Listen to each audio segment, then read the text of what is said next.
This is Adventures in Space. What's it like to live on a spaceship? In the vast expanse of our imagination, spaceships have often been depicted as small crew capsules like the iconic Apollo, Soyuz, and even SpaceX's Dragon. They are reminding us more like pointy boxes strapped to rocket engines than actual ships. However, with the ambition to put humans to the surface of Mars, our perception has to change.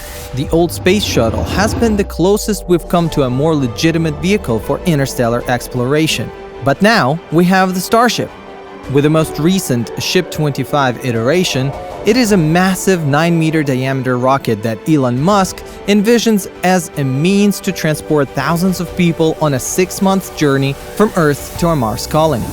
Spending 6 months in a metal box hurtling through the vast emptiness of interplanetary space possess significant challenges.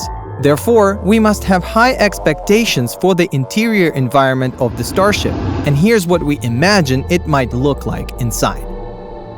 This is Adventures in Space. Clearly, we have a broad range of references when it comes to envisioning the interior of a spaceship. Sci-fi enthusiasts can engage in lengthy debates about which concept would be most fitting. Personally, I find myself drawn to the rugged and improvised aesthetic of the Millennium Falcon. Observing footage of the International Space Station, one can see that every surface is filled with tools and wires, lacking any pristine cleanliness. This utilitarian approach resonates with the atmosphere of the Falcon.